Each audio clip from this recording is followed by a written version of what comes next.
The CCTV device that caught Matt Hancock kissing his female aide has now been disabled. We should said with some masking tape, apparently. Yes. This is what the officials have done. Sajid Javid has gone in to the department, and the civil servants, instead of taking the camera out, have just put apparently some masking tape over it. Yes, we have to confirm, neither Darren nor myself have been into the office to have a look. This is according to the Times newspaper. Yeah, the Northern Ireland Secretary Brandon Lewis confirmed the leak inquiry has been launched into how this footage taken from inside Hancock's former office was handed to The Sun. Reports over the weekend claimed that a whistleblower in the Department of Health was behind the sting. How worried should we be about this security breach? Well, let's speak to someone who's done the job. Stephen Dorrell served as Secretary of State for Health from 1995 to 97. How is it that this happened? What kind of awareness do you think Matt Hancock had of what security cameras was in his office? Well, I think it's a fairly safe assumption, isn't it, that he was unaware that the camera was in his office. I'm surprised there are cameras in the offices of secretaries of state. I think actually, and there's a real issue about whether that's right. This isn't, of course, whether it's supported by a camera in an office. It isn't the first time there's been a leak from inside a department that has led to major political consequences. So the way in which it was leaked certainly needs to be investigated. The fact of the leak, and most importantly, the fact of what happened, I think is the substance of the issue, rather than whether it was done through a camera or some other means. And this isn't just, salacious kind of politics in some ways. We know that MI5 apparently talking to the Cabinet Office about this today. I mean, there are security concerns.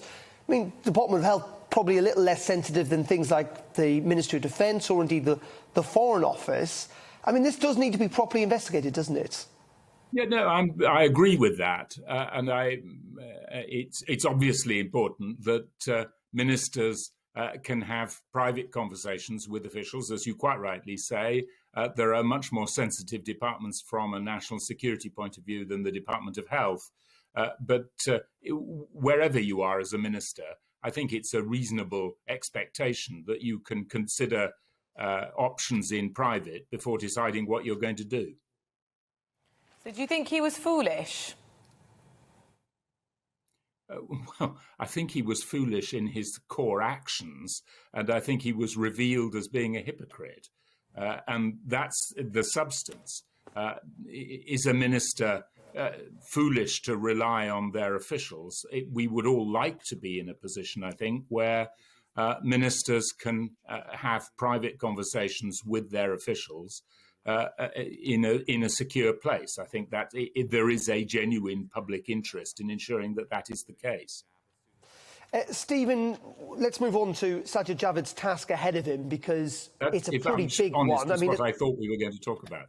Yeah, so just in terms of, first of all, your view on the restrictions. I mean, do you think we have somewhat turned the corner when it comes to relaxing the rules, even though infections are rising? I'm clear that we've turned the corner. I don't think anybody disputes that. I also think it's important to keep our eye on the real reason for the restrictions that we've all been enduring since March of last year. And that is that number one, clearly to restrict the development of new infections of coronavirus. And the reason for that is that if the coronavirus pandemic had got completely out of control, it would have overwhelmed NHS hospitals. And so the thing that ministers were watching day by day, week by week, and not just today's rate, but the predicted rate, 4 weeks, 8 weeks, 12 weeks ahead, was the predicted rate at which patients were going to be presenting with COVID into hospital needing treatment. That's important, A, to ensure that there's enough capacity in the hospital to treat the patients with COVID, and B, to restrict the amount of hospital capacity which is absorbed by COVID so that you can treat other patients. That's the determiner, in my mind, of the extent to which we need continued restrictions. And Stephen, you've done the job before. Give us an historical context of just how much and how difficult the task is. 5 million people waiting for NHS treatment, the backlog, and he's going to have to deal with social care as well, which the government continually promised they're going to sort out. These are monumental decisions, aren't they? I couldn't agree with you more. I think all three of the issues we've touched on, the crisis in social care and the need to properly join up social care with the rest of health and care, problem number one. Problem number two, making sure that the NHS starts to catch up with its backlog.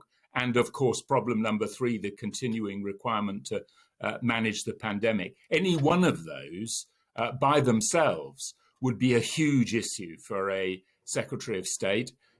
The three of them together, it's an overworked phrase, but they add up to a perfect storm. And it's a huge set of challenges for Sajid Javid as he takes office.